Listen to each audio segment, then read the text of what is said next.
तमन्ना गांव की एक सीधी सादी शांत लड़की। उसकी आंखों में सादगी, चेहरे पर हमेशा मुस्कान। अपने पिता को खोने के बाद वह बचपन से ही अपनी माँ के साथ संघर्ष करती हुई बड़ी हुई। उसके लिए प्यार का मतलब है स्नेह, निर्भरता और समझ। रिशाद एक शहरी लड़का, पढ़ाई में अच्छा लेकिन अंदर से बहुत अकेला। अपने माता पिता के तलाक के बाद उसके जीवन में रिश्तों का मतलब है डर और अनिश्चितता। वह प्यार करना चाहती है लेकिन खोने से डरती है। वे एक शैक्षिक शिविर में मिलते हैं जहां तमन्ना एक स्थानीय स्वयंसेवक है और रिशाद छात्रों का मार्गदर्शन करने आया है। पहली कुछ बातचीत में यह स्पष्ट है कि उनके जीवन का दुख, अभाव और खालीपन एक दूसरे में कुछ शांति पाता है। उनके बीच जो रिश्ता विकसित होता है वह अचानक नहीं होता, बल्कि एक खामोश बंधन होता है जो धीरे धीरे बनता है। एक ऐसा बंधन जिसे आंखों से नहीं देखा जा सकता, बल्कि केवल इंद्रियों से महसूस किया जा सकता है। पहले तो तमन्ना और रिशाद के बीच सिर्फ शिष्टाचार था, लेकिन समय के साथ एक अजीब सा भ्रम पनपने लगा। तमन्ना की सरल मुस्कान, लोगों के प्रति प्यार और जीवन के प्रति आशावादी दृष्टिकोण धीरे धीरे रिशाद को अपनी ओर खींच रहे थे। रिशाद, जिसने इतने लंबे समय तक अपनी भावनाओं को अपने अंदर कांटा बनाए रखा था, उसे एहसास हुआ कि तमन्ना की मौजूदगी ने उसके भीतर के अंधेरे में थोड़ी रोशनी जला दी है। वे साथ बैठते और कैंप का काम करते, बच्चों को पढ़ाते, गांव वालों की मदद करते और रात में भविष्य के अपने सपनों के बारे में बातें करते। ये पल रिशाद के लिए खामोश सुकून बन गए और तमन्ना की नजर में रिशाद एक नरम दिल था जो एक असभ्य शहरी लड़के के अंदर खो गया था। एक दिन कैंप के अंत में तमन्ना मूसलाधार बारिश में घर जा रही थी। रिशाद चुपचाप उसके बगल में चल रहा था। अचानक तमन्ना ने कहा, तुम समझ रहे हो रिशाद, अगर तुम किसी को नहीं खोते तो तुम जीवन को सही तरीके से प्यार करना नहीं सीख पाते। रिशाद ने उस पल कुछ नहीं कहा, लेकिन उसके अंदर एक नई भावना पैदा हुई, तमन्ना के प्रति एक गहरा आकर्षण जो सिर्फ प्यार नहीं बल्कि विश्वास है। उस रात से दोनों को समझ आ गया, कुछ भावनाएं बिना शब्दों के भी समझी जा सकती हैं। कैंप खत्म होने के बाद भी दोनों के बीच रिश्ता खत्म नहीं हुआ। भले ही रिशाद शहर लौट आए, लेकिन वे रोजाना फोन कॉल और कभी कभार वीडियो कॉल के जरिए बातचीत, हंसी मजाक और एक दूसरे को जानना जारी रखते थे। उनका रिश्ता शानदार ढंग से धीमी गति वाला था, बिल्कुल पुराने जमाने के प्यार जैसा। तमन्ना ने रिशाद को जीवन की छोटी छोटी चीजों में खुशी तलाशना सिखाया और रिशाद ने उसे अपने सपनों के बारे में बड़ा सोचना सिखाया। सप्ताह के अंत में रिशाद अचानक गांव आ जाता, तमन्ना के लिए किताबें लाता और तमन्ना उसके लिए उसकी पसंदीदा चाय और गर्मागर्म भाप से बना पिठा बनाती। वे नदी के किनारे टहलते, पेड़ों के नीचे बैठते और भविष्य के बारे में बातें करते, मानो वे दोनों अपनी एक छोटी सी दुनिया बना रहे हों। एक शाम सूर्यास्त से रंगे एक खेत के बीच में खड़े होकर रिशाद ने कहा, तुम मेरी जिंदगी में वो शख्स हो जिससे मैं बिना कुछ कहे सब कुछ कह सकता हूँ। तमन्ना की आंखें भर आईं, क्योंकि पहली बार किसी ने उससे ज्यादा प्यार नहीं किया था। वह पल उनके प्यार की आखिरी पहचान जैसा था और उन्हें नहीं पता था कि एक परछाई धीरे धीरे इस खुशी के रंग को मिटाने आ रही थी। प्यार जितना गहरा होता है, छोटी छोटी गलतियाँ उतनी ही तकलीफ देती हैं। एक दिन अचानक तमन्ना को रिशाद का फोन नहीं मिला। ऐसा पहले भी हुआ था, लेकिन इस बार लगातार 3 दिनों तक उसका कोई पता नहीं था। एकांत भरी दोपहर और हर पल तमन्ना के मन में सवाल भरे हुए थे। क्या वह ठीक है या कहीं दूर जा रहा है? चौथे दिन रिशाद ने फोन किया। उसकी आवाज थकी हुई थी, उसके शब्द छोटे थे। उसने कहा, अभी मैं थोड़ा व्यस्त हूँ, बाद में बात करता हूँ। तमन्ना का दिल कांप उठा। बाद में बात करता हूँ शब्द उसके लिए दूरी का भाव लेकर आए। अगले हफ्ते तमन्ना को पता चला रिशाद अपने शहर के पुराने दोस्तों के साथ एक बड़े प्रोजेक्ट में शामिल था। उनके साथ एक लड़की भी है जिससे रिशाद अक्सर मिलता रहता है। अफवाह है कि यह रिश्ता सिर्फ पेशेवर नहीं है। तमन्ना ने कुछ नहीं कहा, लेकिन वह बदल गई। उसके संदेशों के जवाब में हाँ मैं ठीक हूँ और मैं व्यस्त हूँ जैसे शब्द वापस आए।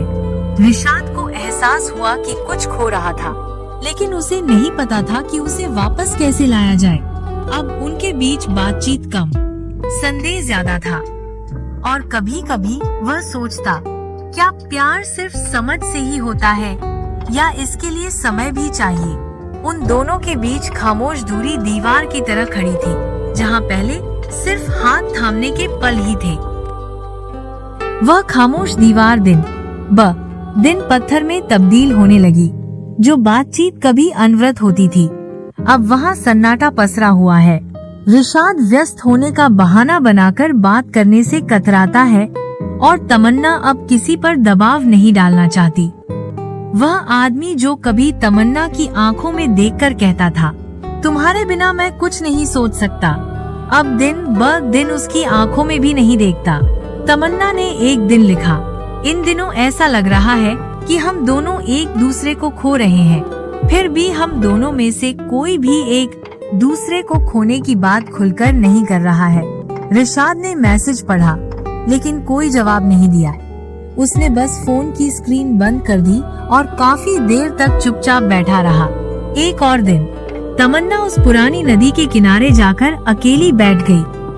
उस जगह पर जहाँ कभी वे एक दूसरे के सपने उकेरते थे, अब वे सपने टूटे शीशे की तरह उसके सीने में चुभ रहे थे।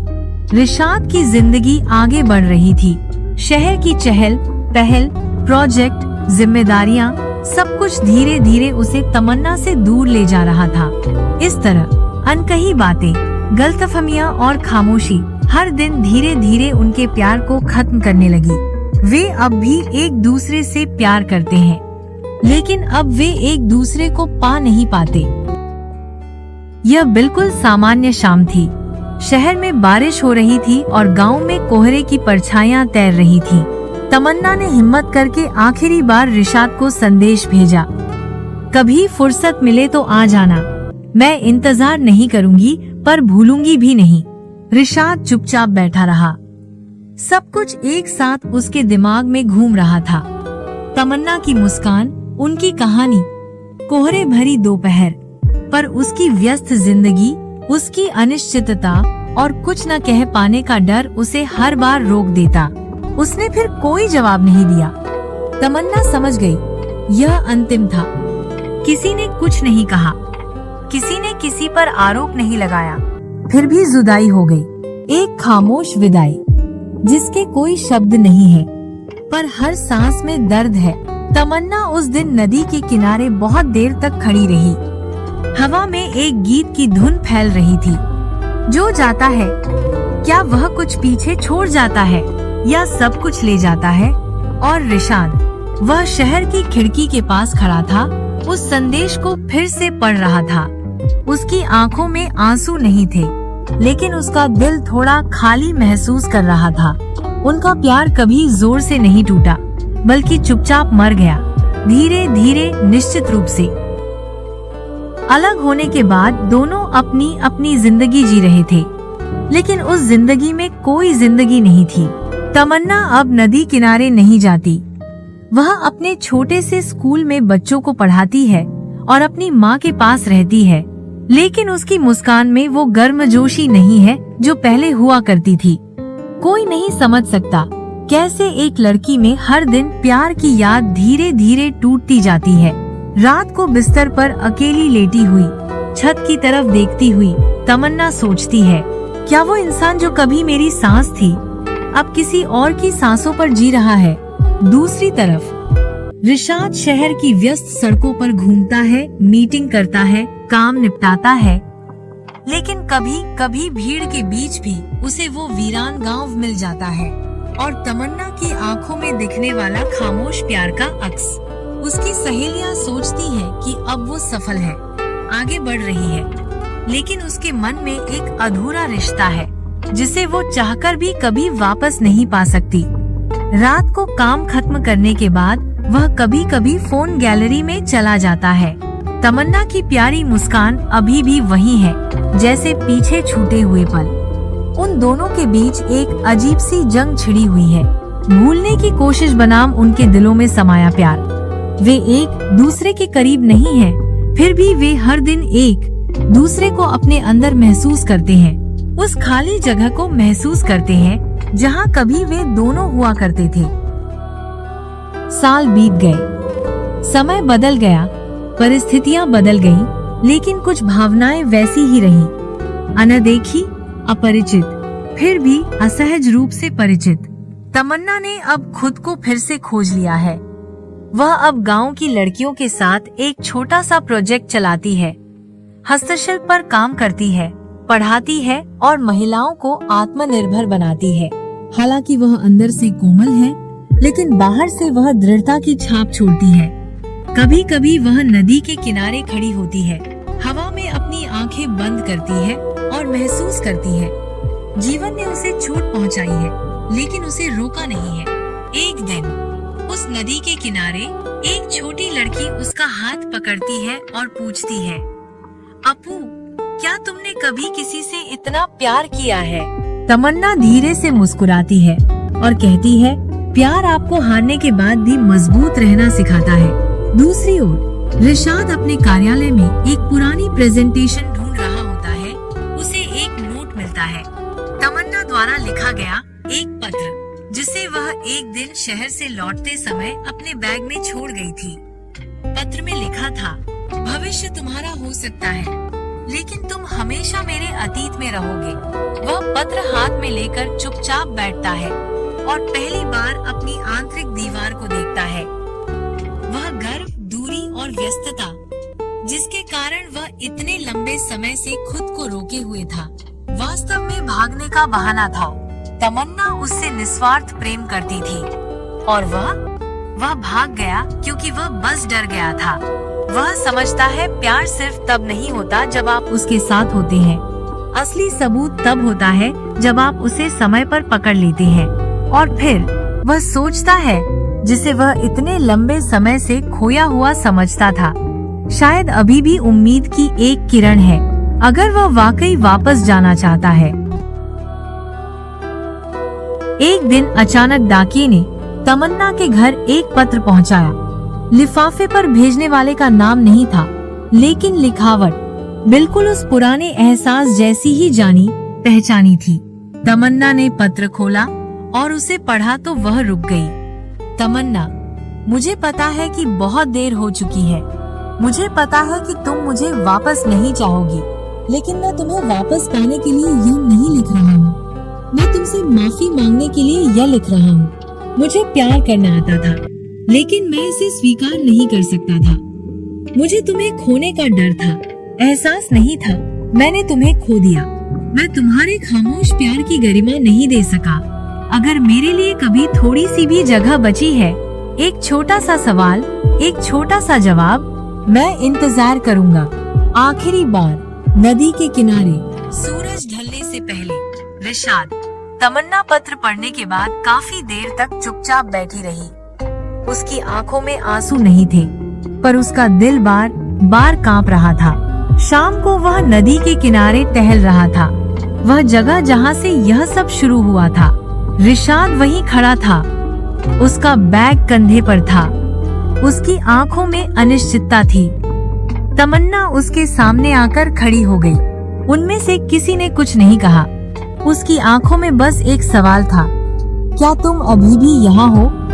और उसकी आंखों में एक जवाब था, मैं कभी नहीं गई। रिशाद धीरे से पास आया और बस इतना ही कहा, मैं देर से आया हूँ, है ना? तमन्ना मुस्कुराई और बोली, समय का मतलब प्यार नहीं होता रिशाद, इसका मतलब सिर्फ समझ होता है। उन्हें नहीं पता था कि यह उनकी आखिरी मुलाकात थी, पर उन्हें इतना तो पता था, भले ही उन्होंने आज कुछ और न कहा हो, पर सब कुछ कह दिया था। अगर तुम चाहो तो मैं आखिरी अध्याय लिख दूं। आखिरकार पुनर्मिलन या एक स्थायी अलगाव का एक मार्मिक अंत। तैयार हो? आखिरकार पुनर्मिलन या स्थायी अलगाव का मार्मिक अंत। वे नदी के किनारे आखिरी बार एक दूसरे के बगल में खड़े थे, शांत शांत, मानो उनके चारों ओर हवा रुक गई हो। तमन्ना ने धीरे से अपनी आंखें बंद कर ली। उसके बाल हल्की हवा में उड़ रहे थे और रिशाद ने उसकी ओर देखा। यह इस आदमी की आंखों में था कि उसने एक दिन सपने देखना सीखा था। अचानक बिना किसी नाटक के दोनों के बीच की दूरी टूट गई। वे करीब आ गए। कोई सवाल नहीं, कोई वादा नहीं, बस एक मौन स्वीकृति। प्यार की पुरानी जड़ों पर फिर से थोड़ा पानी गिरा और ऐसा लगा जैसे एक नई कली एक मृत पेड़ से उगना चाहती थी। रिशाद अब वास्तव में तैयार था, डर और प्यार पर विजय पाने के लिए। तमन्ना ने अब